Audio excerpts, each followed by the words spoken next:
Okay, we talked about several things associated with the utility stitches. We talked about how to get around on the screen. We talked about how to use the pivot functions and how to set your machine up in your settings page in order to take advantage of all the settings in your machine.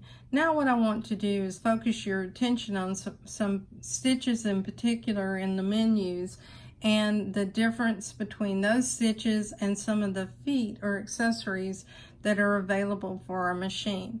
So one of the things that I want to show you is down here with stitch 1-18. This is an overcast stitch.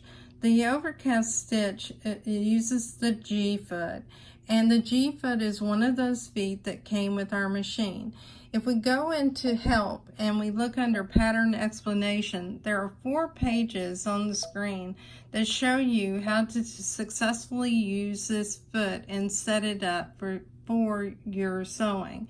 I'll go ahead and choose return and choose close to come back. We'll scroll on down and now you see some stitches that have an S. Let's look at one of those. This is a stitch that can be utilized with the side cutter. This will give you the appearance of sewing and cutting off the excess fabric with this particular attachment. This is helpful if you don't have a serger. I don't currently own this foot, but I plan on acquiring it just so that I can show you on videos how it works. And I'll give you my opinion about whether I think it's something that I would use instead of opening up my cabinet and getting my serger out. We'll go ahead and look at those stitches that have a P. Those stitches that have a P are designated as piecing stitches, and depending on the one that you select, you may be able to adjust your left-right shift. We'll choose stitch 1-31, and you'll see on the left-right shift, I cannot adjust that. And that's because this stitch is set up so that it gives you that 1/4 inch seam. We'll go ahead and choose stitch 1-33. This is a quilting stitch. Now I know on one of my other machines I had a stitch like this. It is hand look type quilting, and in that instance what I used was a invisible thread or monofilament thread in addition to the thread and to get this hand quilting look. If you're a person that doesn't mind monofilament thread on your quilting, you might like this. You cannot adjust the width obviously, but you can adjust the length of this, and you don't want to lose the appearance of it though. We'll go ahead now and we'll look in some of the other menus. You do have a stitch here that gives you a sewing quilt stippling stitch. Now this is not in any way going to resemble the quilting that you would have if you're using a stippling either with your embroidery machine or if you did this free motion. We'll go to category 2, and in category 2, one of the things that I want to mention is this stitch 208 is a patchwork join stitch. That might be something that is helpful for you if you're wanting to join a couple of pieces of fabric. You'll also see stitches like this, which is a double overlock stitch. Try to say that very quickly. Then on 201, this is a blind hem stitch. Again, with the blind hem stitch, this is a foot that we received with our machine. It's foot R. Let's go and look at the pattern explanation, and you can see there are 5 pages that show you how to fold your fabric. I'm telling you that being able to use a blind hem stitch whenever you're having to alter a pair of pants or something is a real bonus. So become familiar with this. It takes a little bit of time to learn how to get just exactly the right bite, but if you practice it, it will work well. I will be showing this in a future video. We'll go ahead and return and choose close. Now, another stitch that I want to show you in this menu is a serpentine stitch. I use this stitch, I adjust it a bit. I use it with my Maffitt foot. Whenever I'm sewing a quilt for a child, I know it's going to be laundered quite a bit. And in that case, I'm not going to hand sew on binding on the back and finish it with hand stitches. I do want to use machine stitches so that those stitches are supporting that fabric well, as it will be laundered often. We'll go into category 3, and these are the decorative type stitches.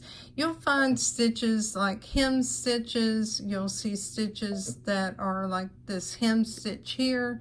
You'll see some stitches like what I call more or less like a ladder stitch.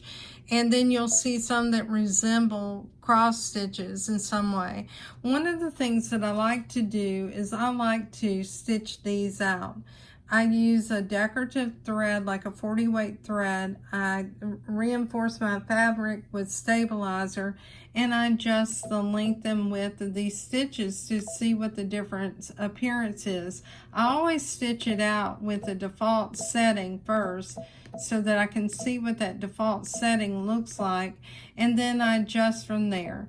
This is what I use whenever I want to sew something with decorative stitches. I can take that out and I can refer to it. Or if I'm going to work on a project and I haven't done that, I'm always going to test it on a piece of fabric to make sure I like the appearance of it. You'll notice these are using the end foot. Category 4 is going to be our buttonhole stitches. I'll have separate videos on that. Category 5 are going to be the multi-directional stitches, and I'll have a separate video for that. Category Q is going to be our quilting stitches, and you will find several decorative stitches in this category along with piecing stitches that you can use for quilting. Category S are specialty stitches. The first one, which is free motion couching stitch, is used with a foot that is the X foot. One of the things that is nice about couching with free motion is you can take yarns and you can stitch over those yarns and create some very interesting looks. I have this on my stand-up quilting machine, and I have couching foot for it. You can also do couching that's not in a free motion mode, and you can do that on the sewing side. And one of the things that you'll notice, if you had a dream machine on the Maffitt foot, there was an accessory that went on the side of the machine that you could use to hold those threads in place and to couch. We'll now look at category S02. This is a basting stitch, and I do want to show you this under the needle. I have a little bundle of fabric. It's showing the end foot, so I need to change to the end foot. So now what I've done is I've selected this. Now one of the things when you go into this menu, let me move back and I'll select another stitch. When you go into these specialty stitches, your feed dogs are being lowered because these are quilting stitches. Now the nice thing about this one is that first of all, let me show you the screen again.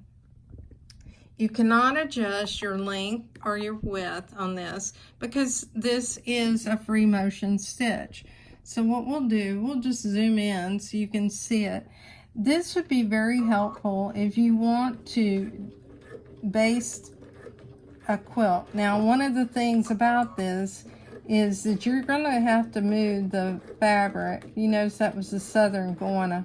You're going to have to move the fabric along in order to do this. It's somewhat awkward for me to do it because I'm sitting in front of a camera right now and my machine is at an angle. If I was going to do this in base, one of the things that I would do is use the optional table that I have for my machine. And the other thing that I would do, and right now it's skipping stitches on me, and it's probably because of the way I'm pulling the fabric. But one of the things that I would do is I'd also use my slider, if I have a slider, for that optional table. You can get optional tables like So Steady makes them, but Brother makes one specifically for this machine, and that's the one that I have. So let me show you what this looks like, and we'll cut the thread. This is a long stitch, and it's as long as how far I'm moving the fabric as I sew it. You can see right here where it skipped a few stitches. The thread is very long, but it wasn't the machine that had the problem. It was me, because I'm at such an awkward angle. I would use this if I wanted to base something for a quilt.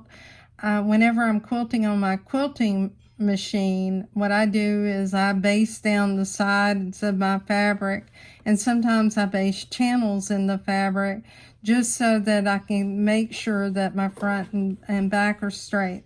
My quilting machine is not one that has rollers. Mine is more like a big hoop. Thank you so much for your time today. I hope these videos are helping you use your machine and enjoy your machine.